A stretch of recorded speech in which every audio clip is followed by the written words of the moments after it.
Hey, land back. Welcome to Exposing the Zombie Shot. We are the Black Camera Organization, and we are here to tell you the truth and to get to the root of this zombie shot that is being forced onto us by Fraud Fauci, being forced onto us by Sleepy Joe, by the Democrats, by all them people who insist that we get this in order for us to get out of this mess. But all I've seen is us get into further mess, into more messiness. So yes, land back. My name is Chief Oju. I represent the nations of Africa and Boriken. I come from the working class with some petty blue fries, and I use he, him pronouns. And yes, I am the chief of agitation propaganda, and I am your host and facilitator today for our panel of exposing the zombie shot. And today we have some amazing chiefs and leaders up in this organization who are about to break it down for you on what is exactly going on with this zombie shot and exactly where it's coming from and what we can do about it. All right. And so make sure you are liking, sharing, commenting, and subscribing. We are live on youtube.com/Black Camera TV. You want to make sure that you are hitting that like button, sharing it, retweeting it, putting it on your Facebook post, put it in your DMs everywhere, and make sure you're commenting up on this live. All right, put in your questions, put in your comments, everything up on this live, and make sure you subscribe to our YouTube channel, Black Hammer TV.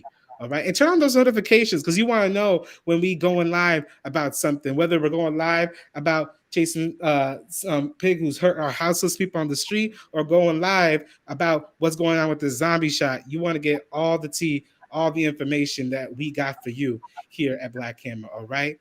And so make sure you are liking and subscribing. And for today, we have three wonderful panelists who are going to talk to us today about this zombie shot. We have our amazing Chief Shagun, our amazing Minister Ren, and our amazing Chief Watakame. But I don't gotta tell you about them. They can introduce themselves. So go ahead, Chief Shagun, introduce yourself. Land back. Welcome everybody to Exposing the Zombie Shot. I am Chief Shagun, representing the African nation, coming from that petty blue, yikes class, but I represent the poor working class colonized masses, struggling for that class suicide every day. I use he, him, and they, them pronouns, and I'm really excited to be here. I'm international chief over ground, so I run them boots on the ground all over the world, making sure we're organizing our colonized masses to build self-determination, to build, proletarian leadership, and, build a new world where nobody lives at the expense of another. And we don't got to take this zombie shot. Laying back, yes, thank you, Shagun, making sure people on the ground are informed about what's going on. All right, Chief Watakame, can you introduce yourself? Who is you? Land back, everybody. Y'all see that intro video? First of all, it made me jump a little bit. My name is Chief Watakame. I represent the Coca and the Huirarica people of colonized Mexico. I am of the poor working class, and I use they, them pronouns. And I am the chief of staff for the Ministry of People's Affairs. So we come at you with the people's science for the people, by the people. And we about to break down everything about the situation here, what we've been doing, what you can do to keep yourself and your loved ones safe. So stay tuned for that. Line back. Laying back, thank you, Watakame, for introducing yourself. Then last but not least, we got our Minister Ren. Go ahead, Minister Ren.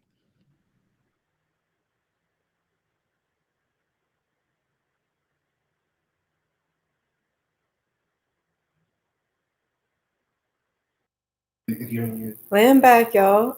My name is Minister Ren. I represent the nations of Panama and Colombia. And yes, I am petty boo, but I'm committing class suicide, like Admiral Shagun, making sure that we are with the people, representing people every day. And yes, and then also, I use they, them pronouns. But yeah, I also am the Minister of People's Affairs. As Chief Watakame said, they are my chief of staff. We are, the office that is in charge of, getting the science to the people and learning from the people as well, because the people have so much information, right? So, making sure that we're sharing that information far and wide, so that we can all learn from each other, right? And build up that self-determination. So yeah, laying back, y'all. Laying back, yes. Thank you for introducing yourself, Minister Wren. Again, yes, Ministry of People's Affairs with Chief Atakame and Minister Wren is making sure that our people got the science of how to take care of themselves, all right? Whether that comes from hurricanes to this virus to whatever it is that's impacting our people, all right? And so, Ministry of People's Affairs is doing a lot of work on the ground, but, they need a little bit of support, right? And then that little, green, all right? And so we're going to have a fundraising call from our Chief Atakame. Go ahead, Chief. Land back, y'all. Like Chief Oju said, we out here giving information to the people and also resources, right? We out here giving out K95 masks all the time. We're out here responding to natural events, and all that takes resources, as y'all know. So if you want to help us help the people get cleaner food, better healthcare, more safer infrastructure that they can build themselves, go ahead and hit that Cash App, hashtag BHMPA, and donate what you can. Any little bit helps. Everything that we're trying to build for ourselves is going to take work. It's going to take resources. It's going to take getting to the masses, and all of those things, like I said, take resources. So let's see that for the people. And as always, if you are not able to donate yourself, because we know we're poor working class out here, or committing class suicide, that does mean we kind of broke sometimes. I get it. But then share, because we out here on the colony. So if we can't share, someone we know probably can. And they just need for you to give them the opportunity to do that. So go ahead and share this live, share our hashtag. We can, like, comment, anything that will get this video out to the people. So let's start seeing those donations coming in, y'all, for the people. Laying back, yes. Make sure you are still donating, all right? You can send your donations. You can put them in the comments, and it goes to BHMPA on Cash App, all right? And if you are going to be sharing this live and bringing people in, go ahead, bring them in, because we'll be making sure we get some donations later as well, all right? This ain't the only opportunity to get those resources. Just like all of our revolutionaries in the past say, you can't have revolution without resources. You can't change the world without having a little something to build up that world, all right? And so make sure you are donating or pledging if you can't donate right now, all right? Laying back. And so before we get into this panel and get into what we're going to be talking about, we're going to have a little bit of political education, all right? We always have political education at every Black Camera meeting, every Black Camera show, every Black Camera anything. And so we're going to get into a little piece from Samora Machel, who was leading the people of Mozambique into freedom, and is going to be talking about what it means to have health care that is in a revolution that's for the people, all right? So I'm going to read. Our hospital is different. It is not surgical instruments or medicines that make a hospital. These are, of course, important, but the main thing, the decisive fact, is the human factor. That is why today, for the first time, the people in Cabo Delgado, Niassa, and Tete are receiving medical care and vaccinations, and hygiene is being taught in the villages. Yet we have still very little medicine, very few surgical instruments, and our buildings are so modest that from outside one can barely distinguish them from ordinary grass huts. Our hospitals belong to the people. They are a fruit of the revolution. Our hospitals are far more than centers for dispensing medicines and cures. A Frelimo hospital is a center where our political line, that of serving the masses, is put into practice. It is a center where our principle that the revolution frees the people becomes a reality. Our hospitals are intended to free the people from disease, to make our fighters, militants, and workers physically fit so that they can fulfill the revolutionary task in which they are engaged. We cure people through the confidence we inspire, through the high morale we instill in them. Health workers, patients, and medicines all combine to free the people from disease. Our hospitals are centers of the revolution. They exist because of the revolution and are closely associated with the revolution. Whereas the capitalist hospitals have links with the exploiters, the settlers, because that is whom they serve, our hospitals have links with the people because they are there to serve them. Thus, our hospital is a center of national unity, a center of class unity, a center of clarification of ideas, a center of revolutionary and organizational propaganda, a combat unit, medical staff, students, orderlies, patients, and society as a whole are all closely united. In a Frelimo hospital, there are no tribes, no regions, no races, no religious beliefs. There's nothing to divide us. The hospital is accomplishing a revolutionary task. Medical staff, students, and hospital orderlies are carrying out this essential task entrusted to them by the people. The whole people, from the Rovuma to the Maputo, through their sacrifices and bloodshed, built this hospital to serve them, to free them from disease. No one is sent to work in a hospital by any tribe or region. As the patients feel the unity of those working in the hospital, from doctors to orderlies, they will unite with the medical and non-medical staff, and they will all combine their efforts to wipe out disease. If there is disunity, there will be distrust. The patient will refuse medicines for fear that the treatment he's being given will make his condition worse. We are all united in the fulfillment of our task. There are no menial or unimportant tasks for us. Just because I might be an orderly, is someone else a nurse or a doctor? All of our tasks are essential, even though our responsibilities may be different. Feeling any inferiority complex in the carrying out of our tasks and worrying about whether we are being given big or small jobs means a lack of class consciousness. We all come from the working people, and we are serving the working people. Our task is therefore a great one. Yes, land back. This is what Samora Machel was saying. Samora Machel was saying we have to make sure that our hospitals are serving the people and are creating trust between the people and with the people giving that healthcare. Right now, we live in a place where we can't trust this healthcare system. We have Fraud Fauci constantly telling us lies about what he's doing to take care of people, to take care of the children going to school, to take care of the people who might be sick.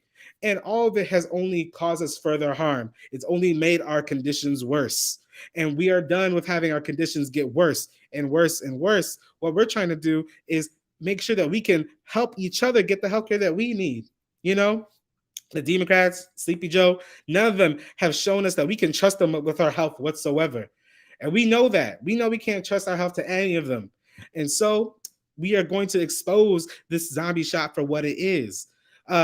Yes, Chief Segun, what you thinking about this political education, what Samora Machel had to share with us?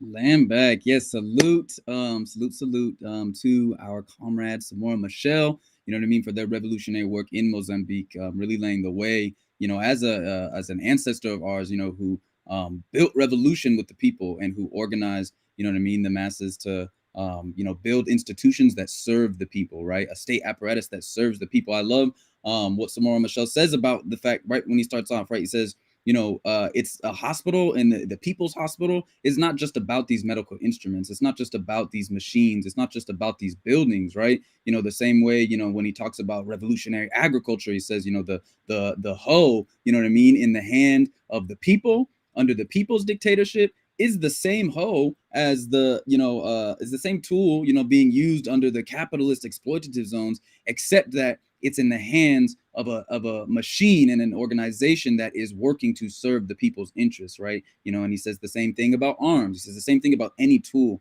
And so we can apply that here, right? You know, these hospitals, the machines, the technology in the hands of the exploiters, in the hands of the settlers, in the hands of the white ruling class are always used, no matter how much they might pose themselves as healing instruments, are always used to forward the material interests of those who control those tools, right? And so when those tools get transferred over to the masses of the people, they can be used to actually serve the material interests of the masses. And that's exactly, you know, what he lays out there in these revolutionary hospitals. And it's an entirely different type of experience. You know, you might have the same, again, like tools, but under a united process, you know, which is really important too. He talked about the people's trust, actually, you know what I mean? That the relationship between the patients and the doctors, not just the relationship too between the patients and the doctors, but the relationship between the doctors themselves and the nurses and everybody who's doing any type of work, you know what I mean? To have one united process that is oriented towards one goal, healing the people, you know what I mean? Liberating the people,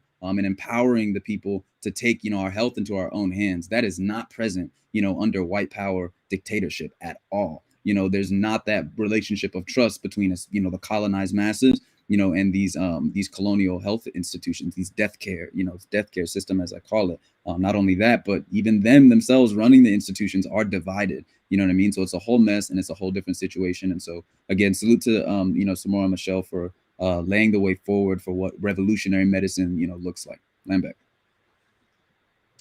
Land back. Thank you for that, Chief Segun. Yes, healing the relationships, not just between the doctors and patients, but between the doctors themselves. We see them fighting. We see them fighting all the time, right? They're all quitting their jobs because of how much fighting they're going on between them. And so we got to heal those relationships. Minister Ben, what did you think about this political education? Land back. Yes, full unity with this political education. What it really reminded me of is just, my own conversations that I've had with people who have been to hospitals, who even just try to get just check-ins, right? Like just physicals, and how, people don't realize how much even just seeing a fellow colonized person as their nurse or as their doctor is such a relief, right? Like we see all the time how, here in the Snakes, there's such a huge disparity of how our colonized people are treated between, the birth rates of African women, right? Being so their death being literally them dying just from giving birth versus these white women who they are actually listened to, right, throughout the entirety of the birth. And with Rona, I feel like this is also very similar, right? People's symptoms have varied widely. And so the care that they have received, right, in these hospitals has probably varied widely, right? Exactly. Care, right? Because it's all about the money, right? Just like somebody else said in the comments, it's all about the money for these hospitals. So, and the hospitals that we want to build as a Ministry of People's Affairs are going to be anti-colonial, are going to be for the people and by the people, right? Like whatever care that they need, that will be the focus in whatever spot in the world, right? That will be the focus of their, of the care, right? So, we've already been seeing, when we are going out and doing outreach here in Chicago, we've already been seeing some things that we're taking note of, what are some things that, they could be, ailments that could be, the symptoms could be treated, right? Maybe not fully treated, but it might make them feel better for a full day. And that's the sweet relief that they could possibly need, right? In that treatment, right? Like that simple relief, when people are treated fairly and nicely, that boosts their immune system, right?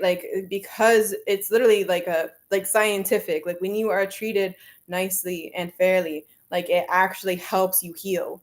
So, going to these hospitals, these colonial hospitals, and getting that mistreatment, getting, all those things that it hurts your immune system and makes you heal slower, right? And not even to mention how in these hospitals, people have been getting sick from the faculty. The faculty are the ones getting giving Rona to the patients. So obviously they don't really care. Obviously that they aren't actually making sure that they're safe. So this PE reminds me of a lot of different things, but land back. Land back, yes, we are hearing about doctors getting patients sick from COVID. That's happening today. And so what are they doing if they can't even protect themselves from getting sick in the very place where we're supposed to be healed? Miss me with that. Chief Watakame, tell me what you think about this political education. Land back. For unity with this PE, for unity with what all of y'all laid out. The thing that also stood out to me was that trust thing, right? And we've been seeing that a lot during this situation. people questioning finally the medical system, who has proven time and time again to not be for us, to not be for the people, to be, like Minister Wren said, all about the money, right? And we do see it in the situations that Minister Wren laid out, like the way that colonized people are treated in hospitals, the way that you're treated even when trying to make an appointment, and things like that. That's why it is so important that we take those tools, right? That we have even now, right? Like Samara Michelle talks about, it doesn't matter what role you play, it is all vital, because it is all united, right? And Samara Michelle went through our point of unity number 2 so beautifully, right? There are no regions, there are no races, there are no nothing that separates us when it comes to serving the people, when it comes to healing the people. And just like Samora Michelle too said, it doesn't matter what the hospital even looks like, right? You can't distinguish it from the grass huts that people live in. It's the same way that Black Hammer is already practicing healthcare. We're already out here giving out K95 masks. We're already out here giving people herbs and protocols and natural things that will heal them. We don't have a building.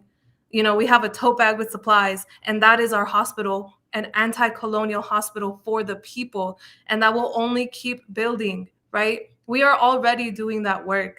It looks differently, but just watch out. It's going to keep growing. It's going to keep expanding.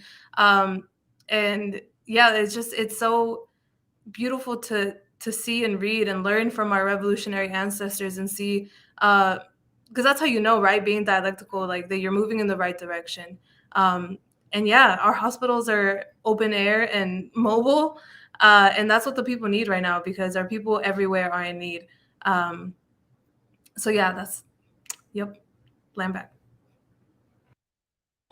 Land back, yes. We will be whatever version of a hospital, whatever version of a food bank, whatever version of whatever we have to be for our people, right? And we're going to do it with a smile on our face and without any kind of backing from any of these liars and frauds that are in the CDC or the FDA or Big Pharma. We don't need them to inform us of how do we take care of our people, all right?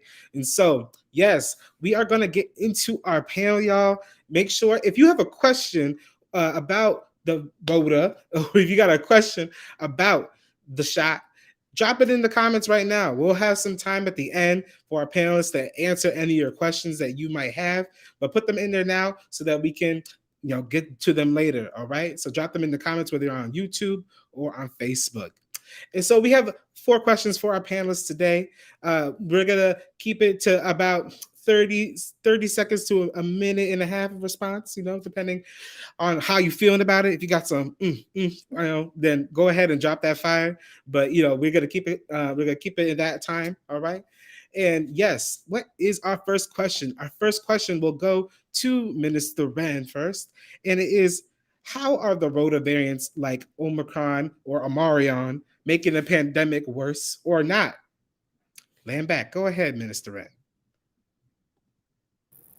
Land back. Yes. So even before this latest variant came out, we were saying here in BHO, like in Black Hammer, that, you know, this, these vaccines are not going to work against these variants, right? Like they're not, like with everything going on, right? Like they're made the way that, especially the ones here in the snakes are made, is based off of a specific part, right? So of the particle, right? So as the particle changes, as variants come up, these vaccines are not going to change with them. So with the variants, more variants coming out, Omicron being one of them, we can see that the plan that they have is not working, right? So we can tell that one of them being that with more variants coming out, it's just not going to work. And with Omicron specifically, like there was a whole scare about it, right? And they're using that as a scare tactic. So it's just going to keep getting worse, y'all. And we can tell that, like, especially because they don't have the right protocols, right? They don't have these safety measures that, and like, aren't telling people these safety measures. And one of the ways that we at Black Hammer are making sure that the people are staying safe is by giving out these KN95 masks. because by doing that, you can actually filter out any particle, no matter like 95% of the air that you breathe in is filtered out. It's filtered, right? So in making sure that 95 of the particles that you're breathing in are safe, right? So you are not going. And one of the criteria with a KN95 mask is that it filters out the is the COVID particle, right? So, make sure that y'all have those KN95 masks. We give them out for free to poor working class people, colonized people. So make sure that y'all are wearing those because that's what is actually going to prevent you from getting sick and catching the Rona. And back. Land back. Yes, we want to make sure that we are doing things to protect us from any kind of variant, right? Whether the variant is Omega, my guess is the Sigma. That's my bet. The next one's called Sigma, y'all. I'll put money on it. Like, fight me. It's going to be Sigma, y'all. Yes, whatever the variant is, we are going to make sure we're protecting ourselves. All right. Chief Watakami, what you thinking? How are the Rota variants, making the pandemic worse or not? Are they not making it worse? Go ahead, Chief Watakami. Land back. Yeah, so I think something that's important to understand is that variants are absolutely natural. Viruses mutate all the time. That's just the way it works. The thing that is prolonging the pandemic and things like that is the negligence in shutting down, the negligence in actual preventative measures. When you look at countries like China, right? China has stayed locked down, has stayed quarantining people who do come into the country and regular testing and everything like that. And they haven't needed such a huge push for shots. And because, China is waiting until their shots are safe for the people. They're not pushing, they're not rushing. And, they've come under criticism from Western countries, which, what's new. But also, China's chilling. China's sitting back and is like, we're not worried about it. We're good. This is not going to cause a big thing for us.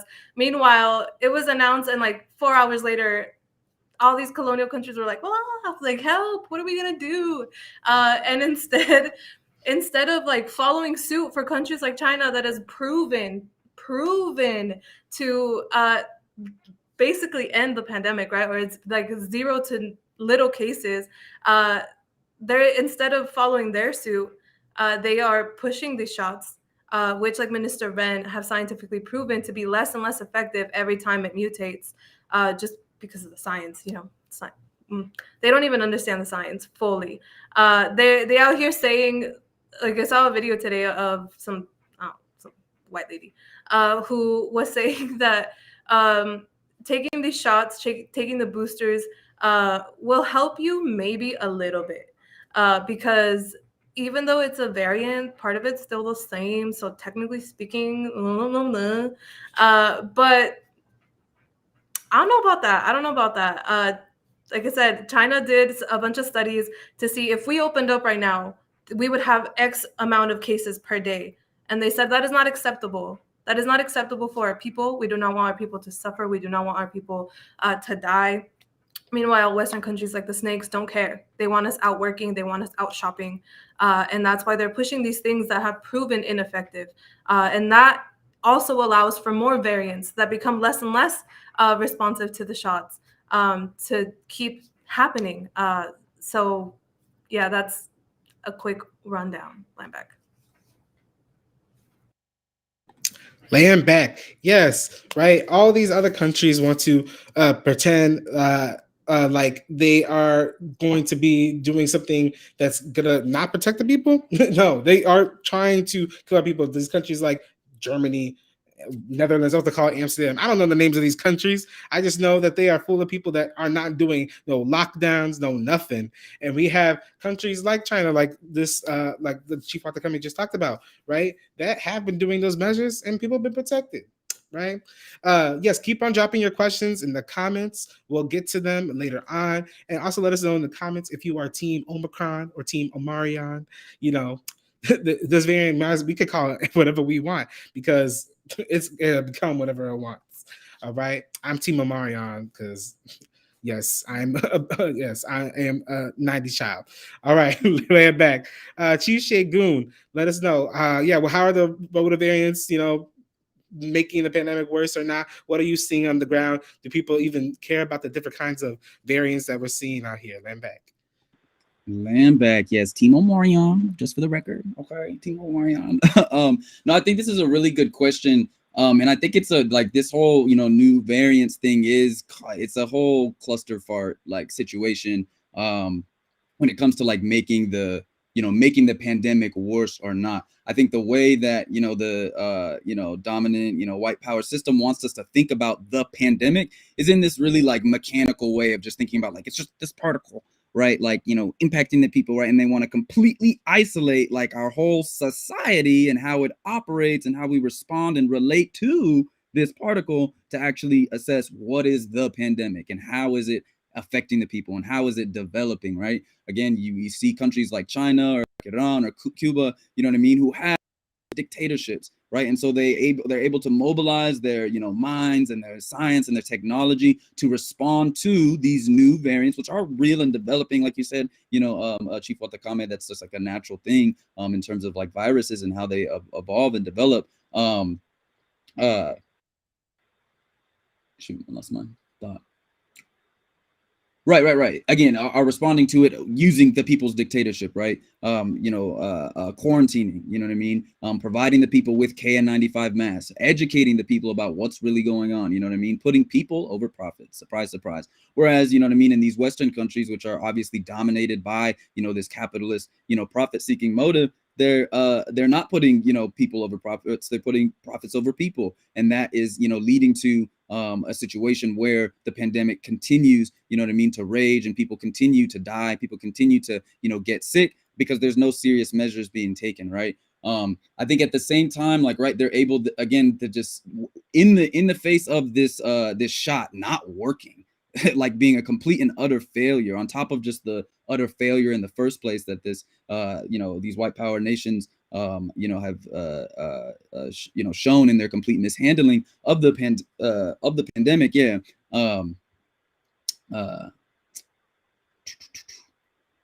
Where was I? Yikes, sorry. I have a thing to say.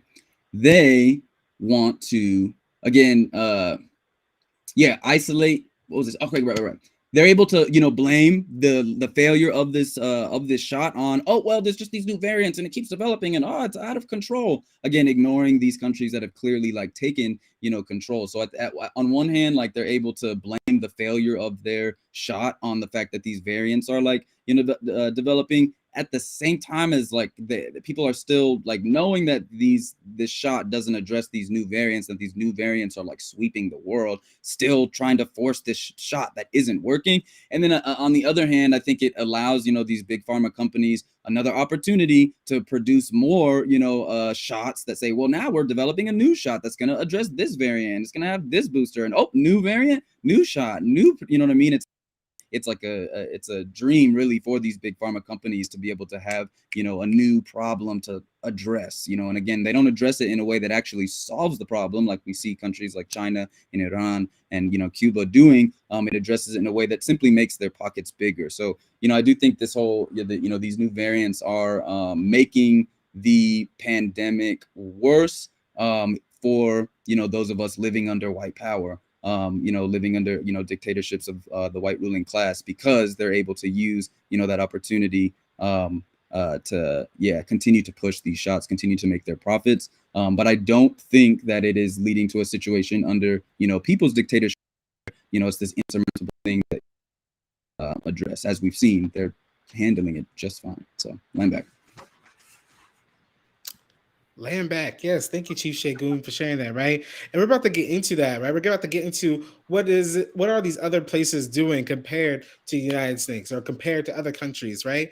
And even like we have a question in the comments that is going to be addressed in our next panel question, because we are seeing in the United States how so many people in the US are trying to decide what are the rights of those who have the vacuums, what are the rights of the people who are unvacuumed, all those things, right?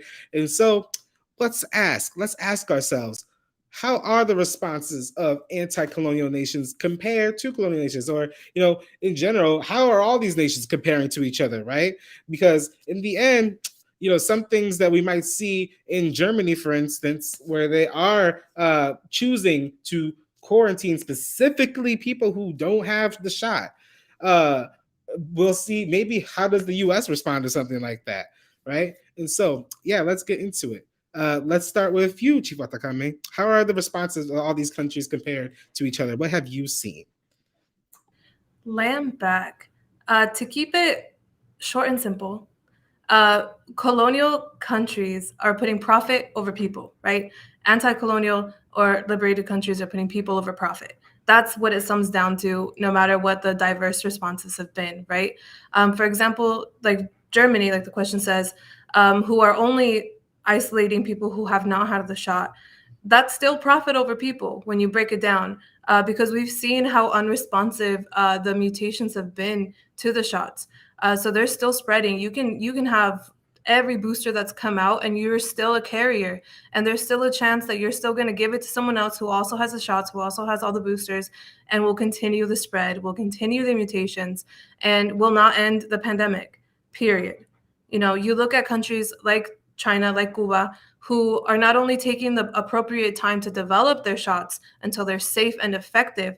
Like China and Cuba even have a collaboration going to make a shot that, and I can't pronounce the word, but basically, I got that. Anyway, my vocabulary is not that expansive, but it's basically a shot that will respond to different variants. It's some high-tech stuff, but they're working together closely and slowly and militantly, so that it is safe for the people, and they're not going to release it until it is, and until then they have taken measures to create shots that are the traditional way, using a dead or weakened version of the virus, so that our bodies can create a natural immune system to them, right? And aside from doing science the right way and following the scientific method, which you would think would be step number one for everybody, but apparently not.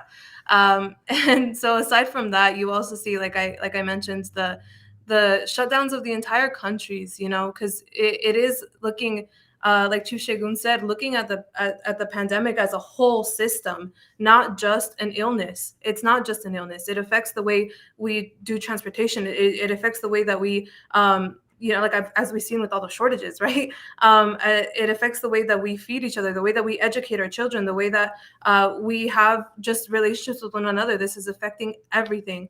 And anti-colonial countries are seeing it as a full material experience that the world is having, instead of just, how do we get back out there? How do we get money? How do we go back to normal, to keep exploiting the poor and working class, right? And you can see that so clearly also when you look at the colonial countries. Who is dying the most? Who is it? It's the people who cannot afford to stop going to work. It's the people who don't have jobs that can be done over the internet. It's our poor working class colonized people who have to go in person to serve, right? Like here in Chicago, we serve the houseless people of Toohey Park, right? And they recently had a COVID outbreak because one of the houseless people has a job at a restaurant. Like, yes, houseless people have jobs. Having a job does not guarantee a house.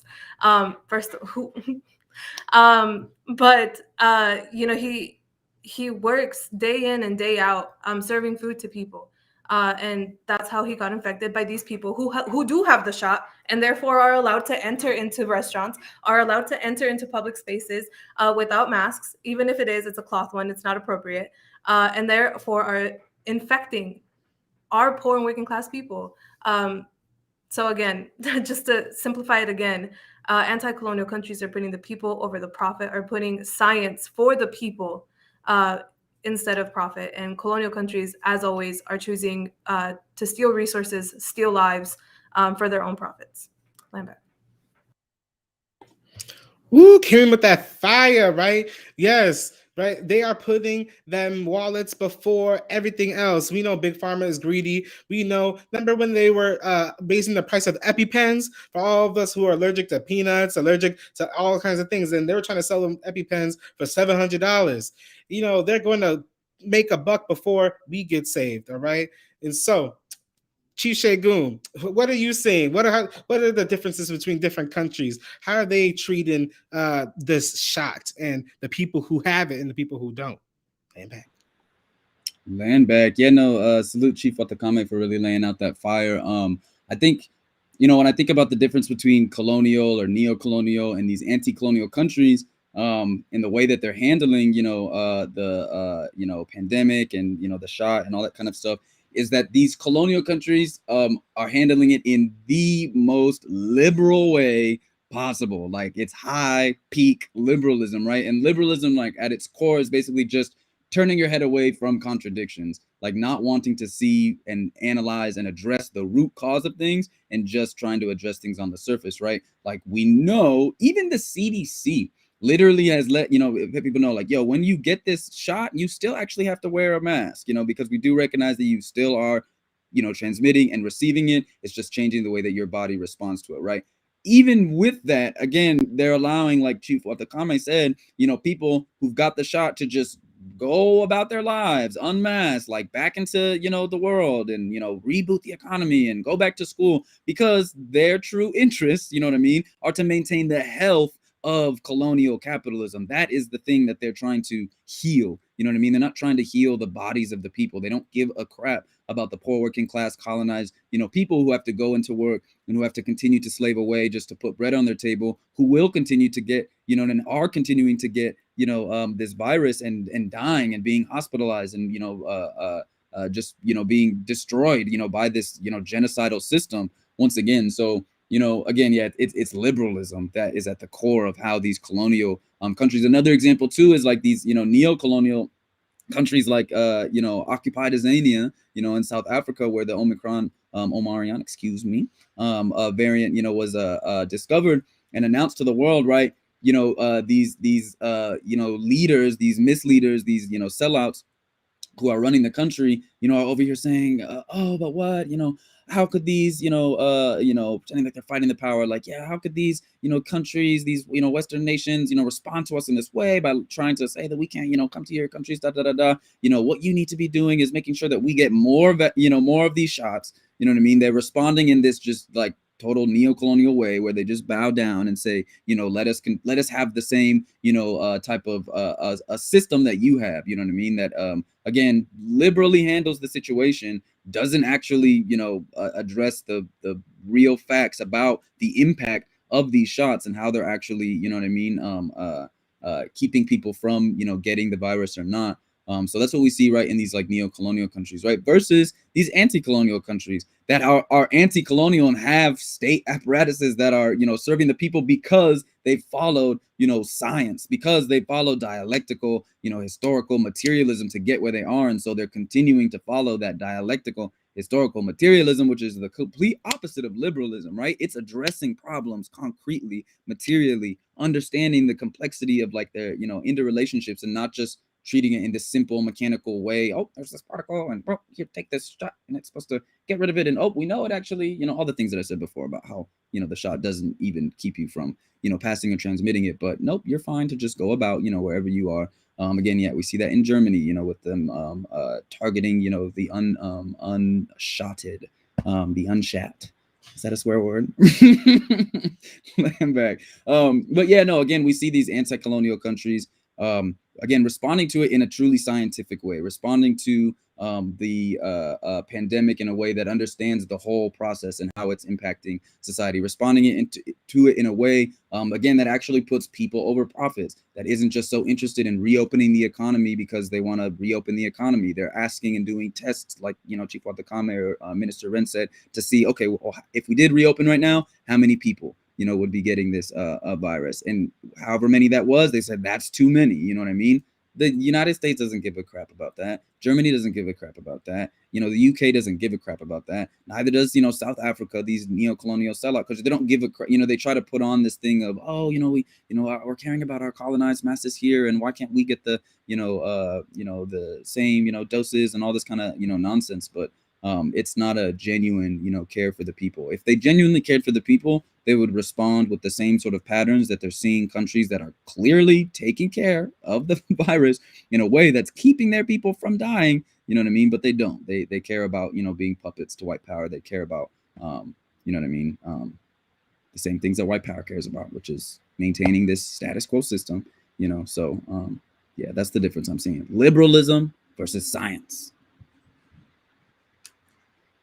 Land back, yes, that difference between liberalism and science. That's what Chief Segun laying out, right? And we see that Sleepy Joe. What did Sleepy Joe say today? We have to send more shots all around the world. That's what he announced today. He said, all around the world, we gotta send this to end this pandemic. If we send them to India, if we send them to Azania, if we send them to all the Philippines, they want to send it to all around the world. And that's what they say will end it. But science don't tell us that. Science tells us we don't need these shots. Science tells us we don't need anything that they give us.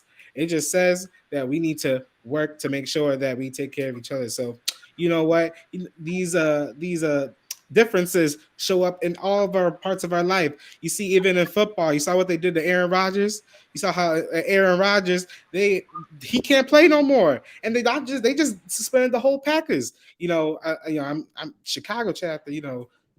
Go Bears, but then the Packers can't play no more. And so put in the comments right now. I want you to put in the comments #free Aaron Rodgers. All right. We have to not let these people with their shots get in the way of our daily life. All right.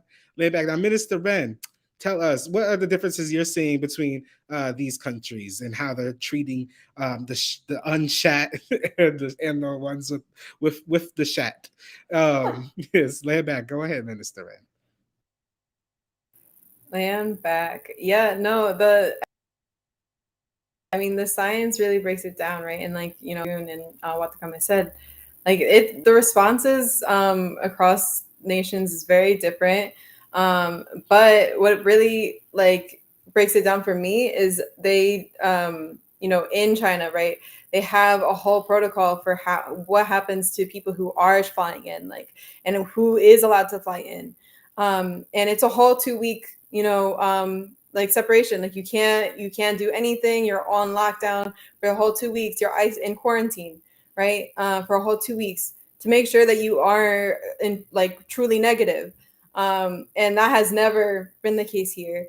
So there has been some cases here and there at the airport, right? But there hasn't been a huge outbreak, right, since the start of the pandemic in China. And compared to that to our numbers in the snakes, it is it's very different. And here you can travel everywhere you want, right? That is where how they are doing a lot of the contact tracing and stuff, is seeing who has been traveling to South Africa, who has been traveling to the countries that are are finding this new variant, right, Omicron. And they're seeing oh, okay, now we have to make sure that people are actually quarantining, but they're not doing it they're not actually enforcing it, right? They're not actually following the science behind it. So people, we have to follow the actual science. And like Admiral Segun said, if they actually cared, then they would follow even just looking at the people the countries who are successful in keeping their numbers small, actually protecting their people. And they're not doing that, right? Because they don't actually care, right? And it is just as simple as just telling people to wear KN95 masks, right? To follow social distancing. It is just as simple as that. Yes, it might be inconvenient, but what is inconvenient to you can save somebody else's life, can save your life, right? Can save your mama's life. So, we have to, actually follow the science that is working, right? So yeah, land back, shout out to Queen China and land back. Lay it back. Yes. Shout out to Queen China. #Queen China if you like. All right. Lay it back. And so, yes, all these countries are not doing what they gotta do. Only the ones that are really showing our people real solutions, real shots, real things that actually keep us healthy, they're the ones who are winning. Places like the US right now aren't winning because of people like Fraud Fauci, because of Sleepy Joe, because of these Democrats. The US ain't winning none of this fight. All right. And so let's make sure that we are on the same page as the rest of the world when it comes to that. But in the meantime, yes. Oh, Shagun, you saying praise, or you got something to say? Go ahead, Chief Shagun. Laying back. I know. I just wanted to add real quick because you made me think of it, Chief Watakamai, when you mentioned the celebrities and stuff. Just another example again of that liberalism versus science. Here in the U.S. or in these Western nations, when these celebrities, these people with these big names and these big voices speak up or speak out against the shot, or even say anything to question anything about it, and aren't just fully like head down, yes, master, push the shot. They get attacked, they get slandered, they get, shut down, they lose their jobs, they, get, hopped on by the, whole liberal establishment. Which is it's just wild versus, again, what we see in, these anti-colonial countries, which are slandered by the US as these authoritarian situations. And how much more authoritarian can you get than, a nation run by big pharma, literally like, squashing and silencing like any person, with a voice that can be heard, that questions anything about this shot, you know what I mean? And yet people, are out here thinking we live in some type of free world, as opposed to, at least we don't live in authoritarian China that cracks down on, this virus in a way that actually saves the people. Interesting. It's wild. Anyway, wanted to add that. Man, back. Way back. Thank you, Chishagun. Yes, they're always pretending like we are missing some kind of freedom if we have people who are telling us how to help take care of ourselves. No, sometimes if you got someone there to tell you how to take care of yourself, that's an example of someone showing that they care about your future, and the showing that they care about your people and the survival of you and your people. Ain't nothing wrong with that, right? So, yes, let's make sure that we are thinking about the survival of our people and sending those resources to the Ministry of People's Affairs, hashtag BHMPA on Cash App. All right. Make sure you send in some donations. You can put in the comments how much you're donating. We again are trying to care about the people's health, trying to care about the people's future, and MPA are the people responsible for maintaining that future. So, we're gonna keep on moving, but make sure you put in the comments if you got something for our Ministry of People's Affairs. Laying back. But in the meantime, we are going to move on to our third question. And our third question, we're gonna start off with the rotation. We're gonna start off with Minister Wren. Minister Wren, how has Black Hammer Hammock are the shots open by Minister Wren? Land back, yes. We like land back. The pandemic. We have created a whole protocols. We've been studying what the successful countries, right? Once again, have been doing, right, to actually control this virus and everything, and make sure that we are telling everybody that we meet, right, this mask in particular, right? That cloth mask might look pretty and everything, but this mask will actually save your life, right? And it will actually filter out what it needs to filter out, right? And we've been making sure, right, that we are telling people to like criticizing each other, right, on how our lives are valuable, especially like with the work that we do serving the people. If we get sick, right, we serve the people every day. We talk to the people every day. And we can't put our lives at risk, right? And it's not just because of who we are, like talking to people and stuff like that. But if you are going to work, right, at a restaurant or anything like that, your life is also valuable because you're in contact with other people, right? If you're a working class person and you're talking to people all the time, then yes, you have to take that responsibility as well, and make sure that you're healthy, your family's healthy. Ginger, all those kinds of things, herbs help boost your immune system. And we have to make sure that not just this information, but we try to, spread that information far and wide through our agitation propaganda office, or, you know, out in the streets, talking to the cashiers, talking to the bus drivers, whoever, right? To make sure that people know, like, hey, you know, here's a free mask. Here's a little information about it. Here's how you disinfect it, right? And that is, it's as simple as that, making sure that people are staying safe. And, you know, these vacuums, the shot is not up to that same level, right? It's not actually doing anything, but these masks are.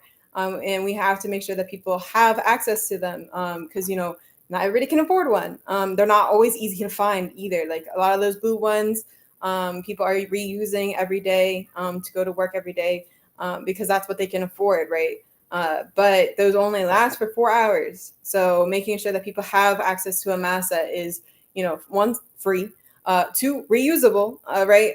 If for up to like 2 months, right? As long as you keep it relatively clean and disinfect it. So, you know, we have protocols, right? And we have been telling people all about them, making sure that people have what they need. So yeah, if you need a free mask and you're, you know, a poor working class colonized person, hit us up or go to our website, blackhammer.org /COVID-19, and you'll find out all kinds of information on there. And back. Lambeck, yes, that's what we've been doing this whole time. We've been letting the people know at our Fraud Fauci Fridays when we're out there telling people, hey, you know what? You can take care of yourself a different way. But all these monsters that be working at the CDC and the FDA, they ain't here to take care of you. But Black Hammer's here to take care of you. And everyone sees it. Everyone who comes out to our Fraud Fauci Fridays sees it. And they are here with us, knowing that we are ready to take care of the people and take care of them, right? Nobody is going to be exempt from this world that we're building. We want everyone to be healthy in the end. If there's people who are sick, then they're going to get everyone else sick. And so we're here to take care of everybody, all right? Laying back. Chief Shagun, what are you seeing on the ground? How is Black Hammer handling the pandemic? And, you know, what are you hearing about the shots on the street? Laying back. Land back.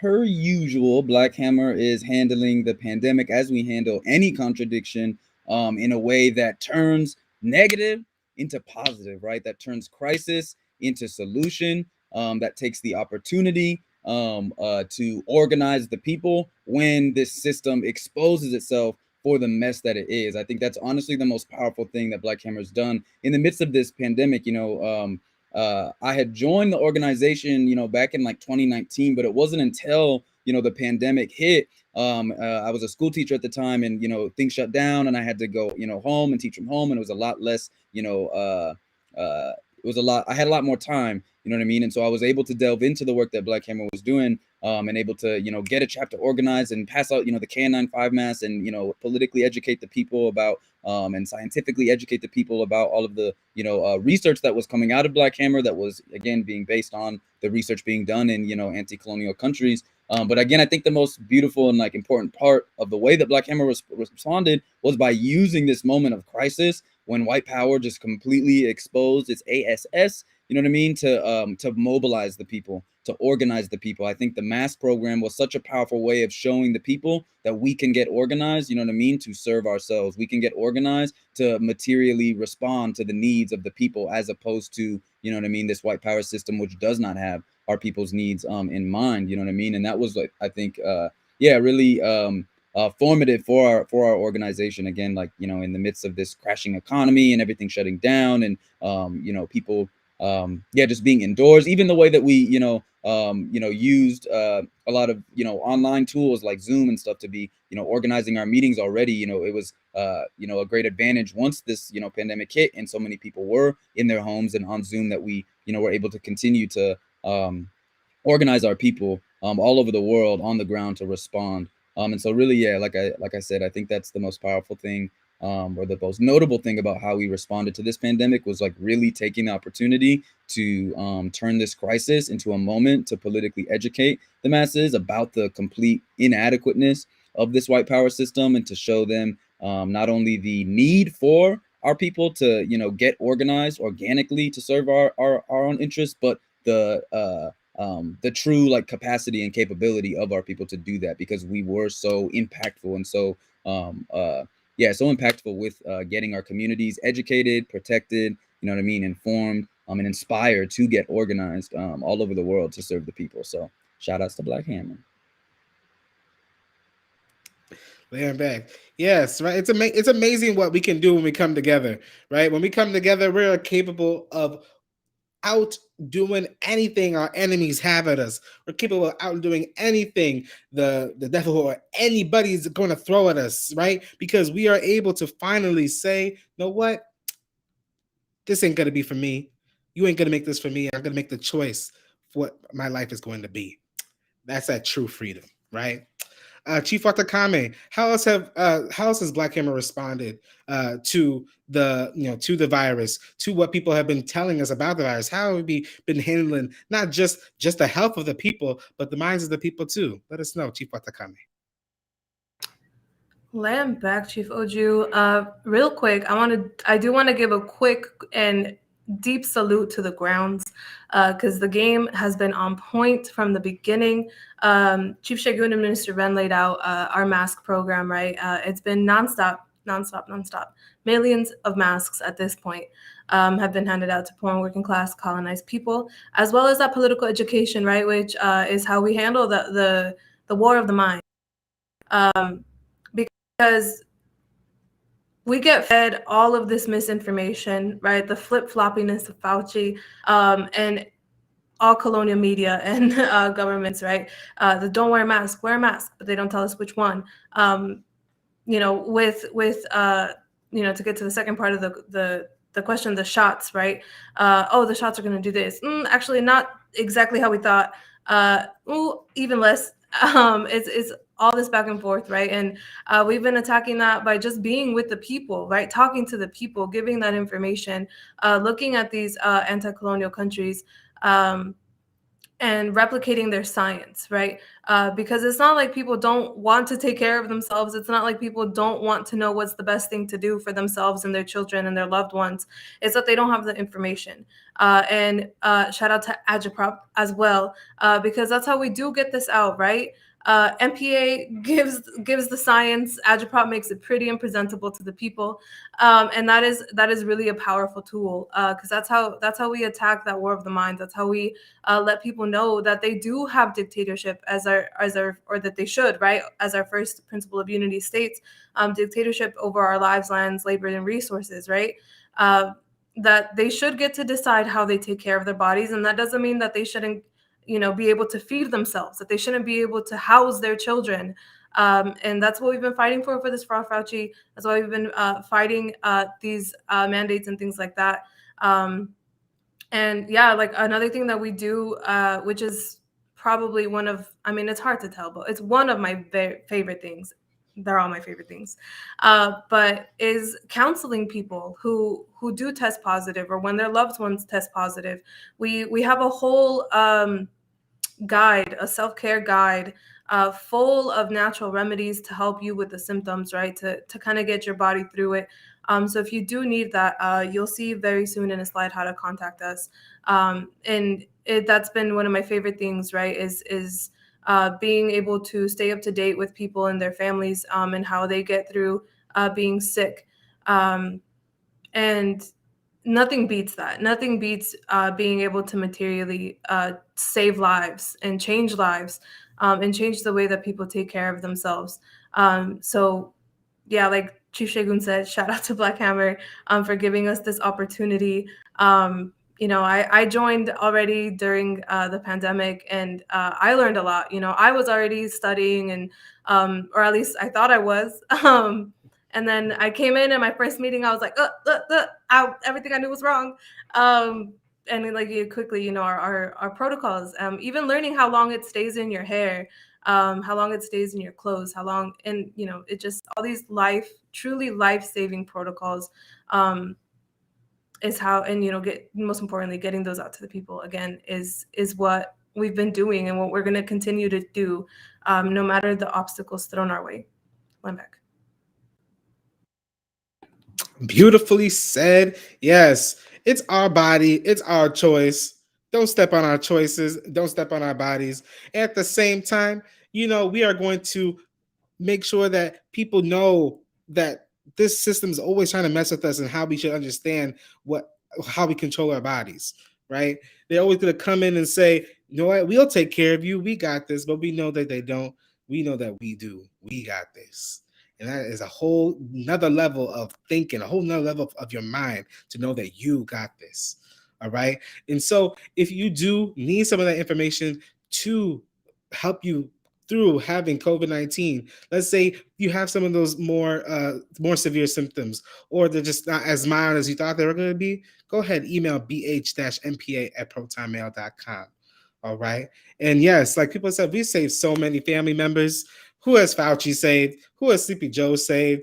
Who has Joe Biden and Obama? Who have any of them saved? They didn't save nobody. But regular people have saved thousands and thousands and thousands of people because they knew that it was their body and they knew it was their choice to fight for their own body, right? Laying back.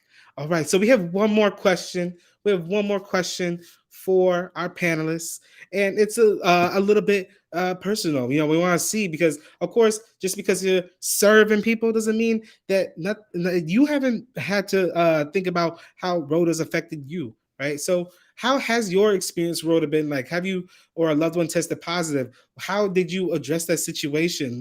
What knowledge did you get from Black Hammer, from the work that you've done to help inform you how to handle that situation?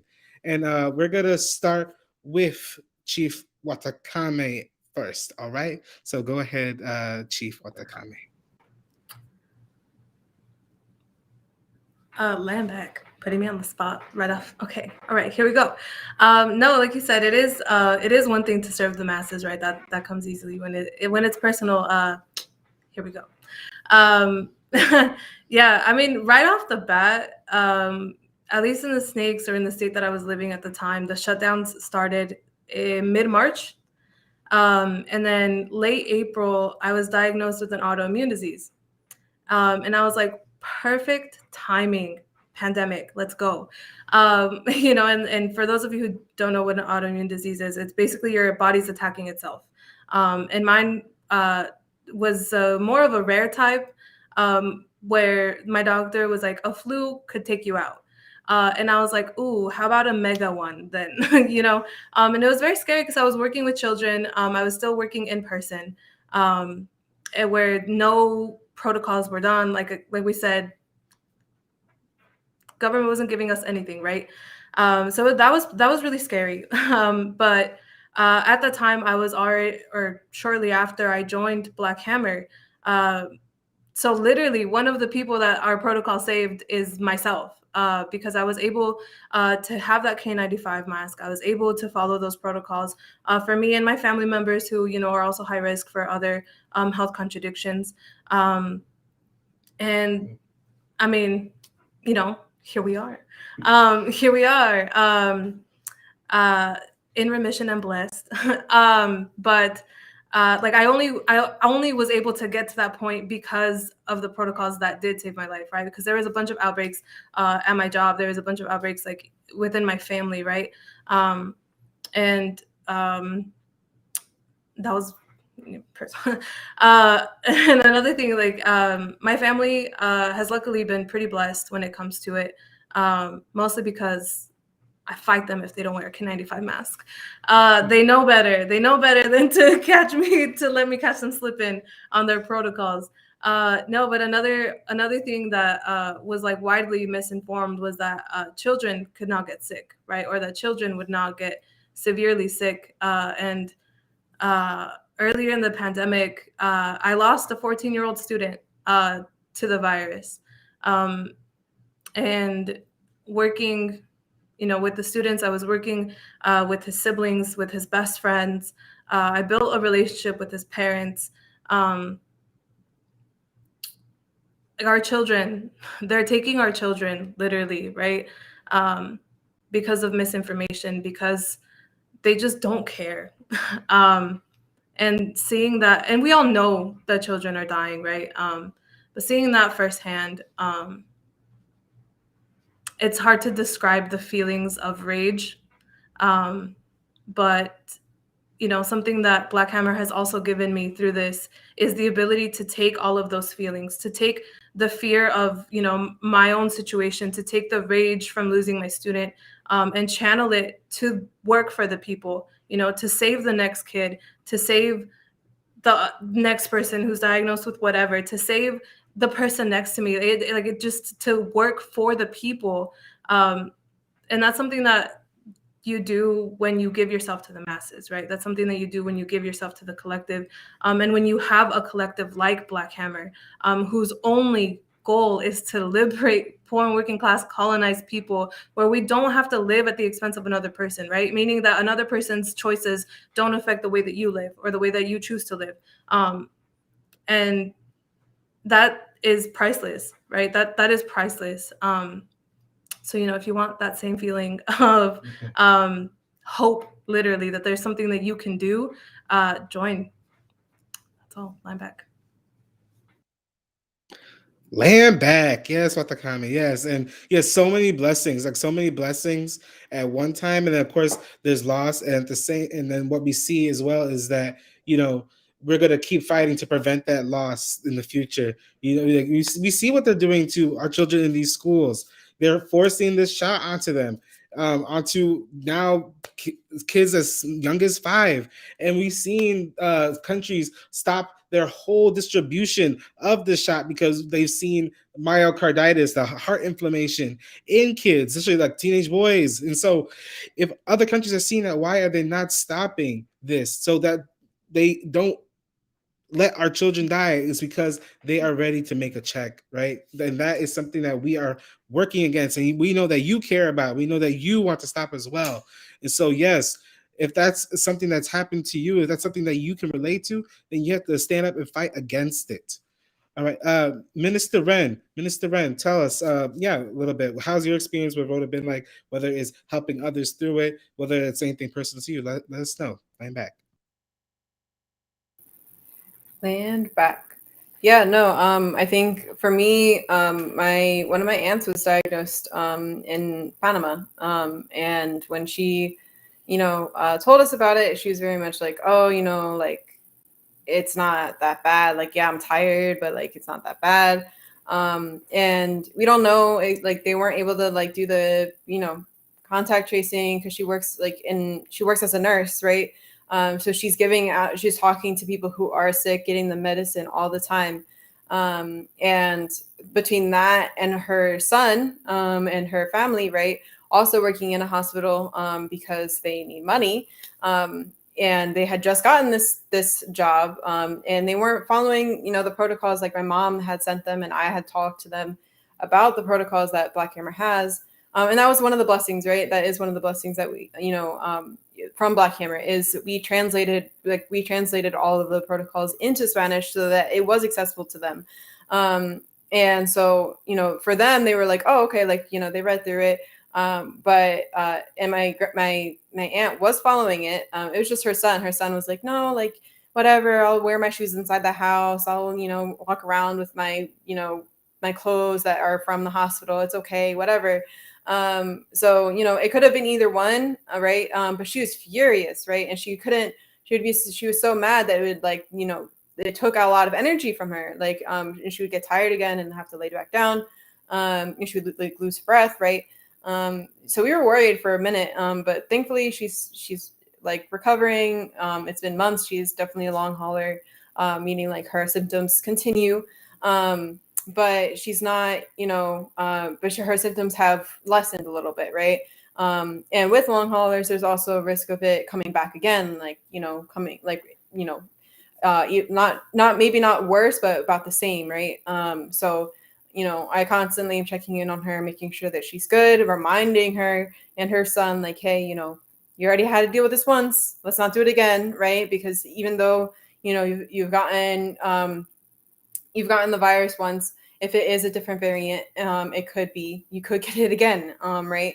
And especially with the Omicron variant, right? Like it has so many different mutations that people who have gotten the virus before can get it again. If you've even been, gotten the shot, right, you can also get it again. That's already been a thing, but it's even more so a thing because of all these mutations that it's got. So, and we have to make sure that we're following calls. And, it's been frustrating, honestly. It's been very frustrating seeing, like, so many people being censored online also. You know, we're constantly trying to let people know like what's going on.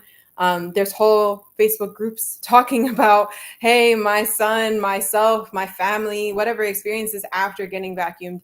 And this is how, you know, they died. This is their symptoms. They have myocarditis. Like there's a list of like different reactions to it. And you know, people are constantly fighting for, you know, their voice to be heard, fighting for their, you know, dead relatives to be what is it, not like their medical records to be actually true to what they died from, because a lot of hospitals are not saying that they died from Rona. They're saying that they died from other things, the complications of Rona, right? They're saying, oh, you know, they got, you know, whatever they had I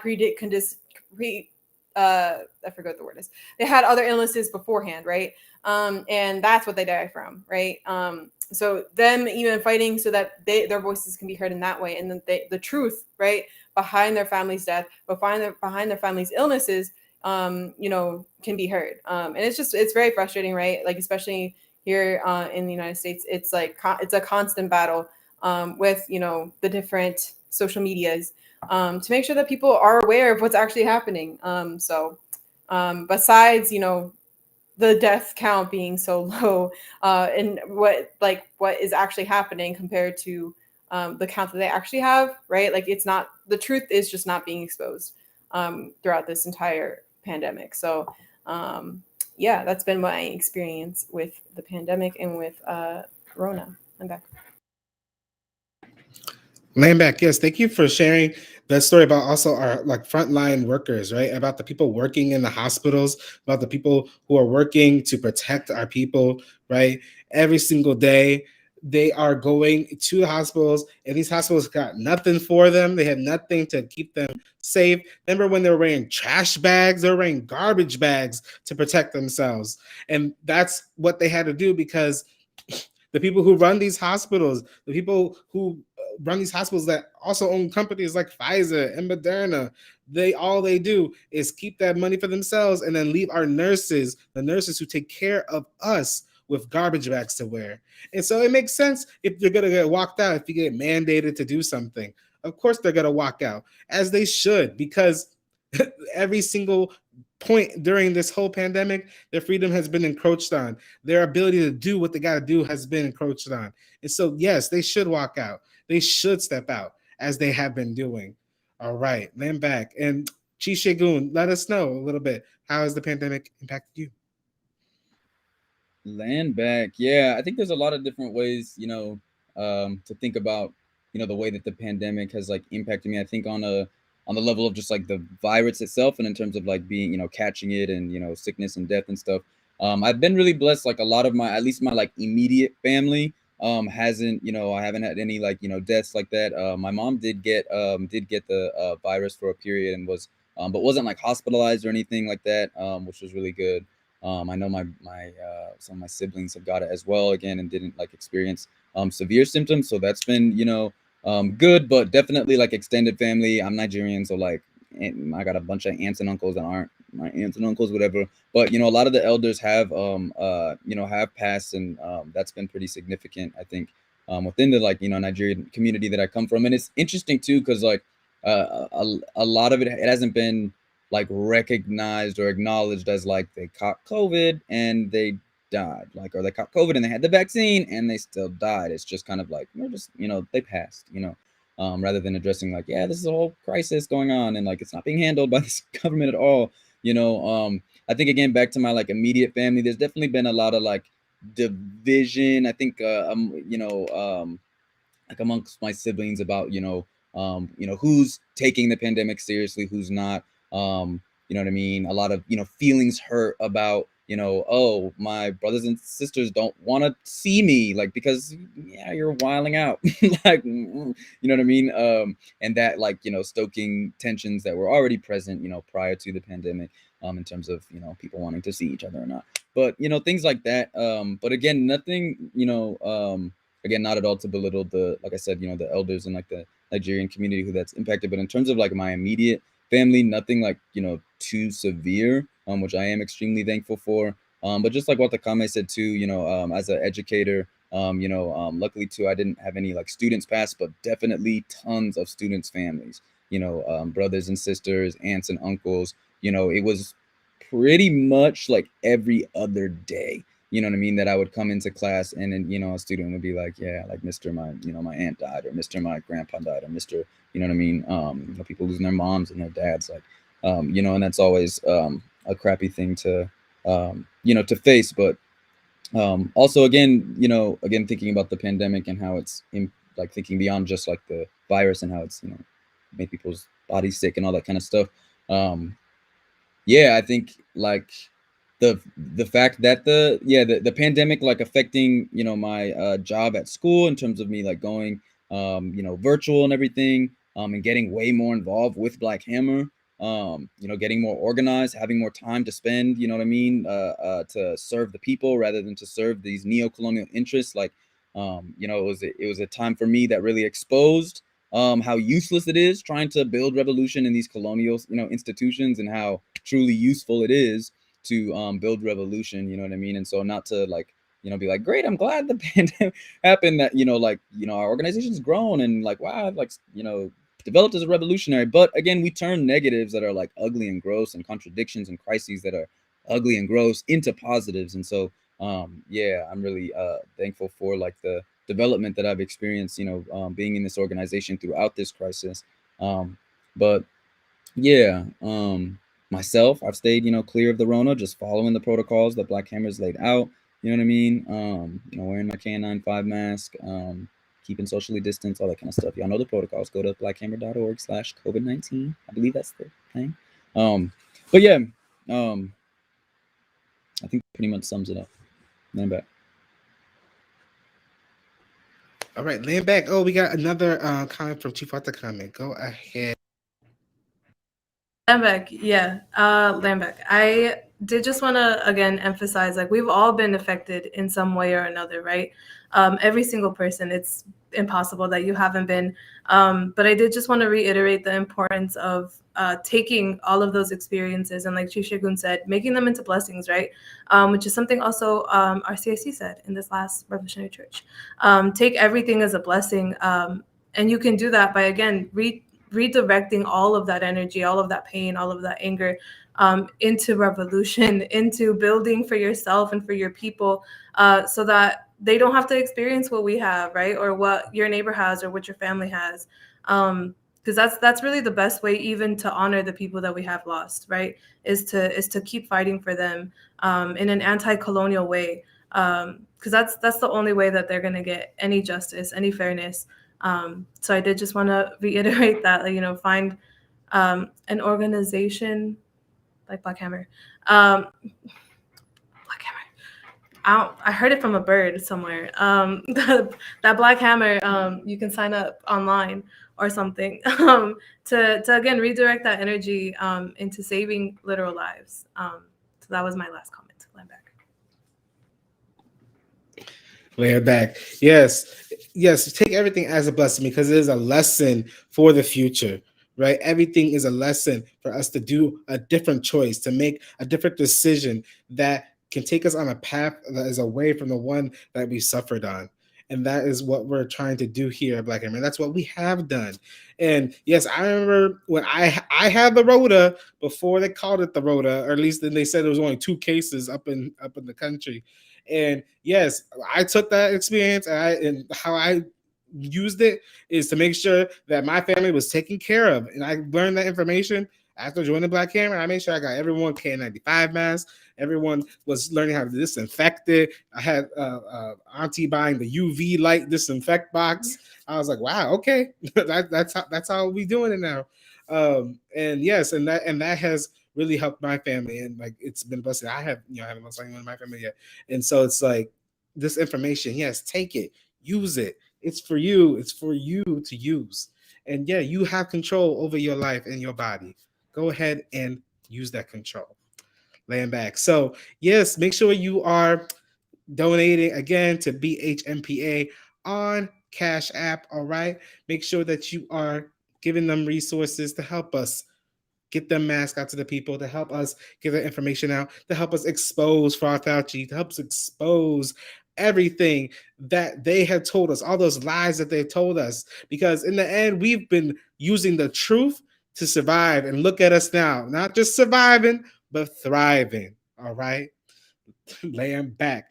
And so we did have a couple of questions in the comments. We got just one person answer the question, so you could, raise your hand if you have an answer for this question. But for instance, we have Tiger here that said, "What can and what should poor working class colonized people in countries like the U.S., where the pandemic is still around, do to protect ourselves and our family?" We talked about it a little bit already, but yeah, especially when we're being forced to get the shot. So who would be able to answer that question? What can people here do? Go ahead, Minister Rank. What can we do?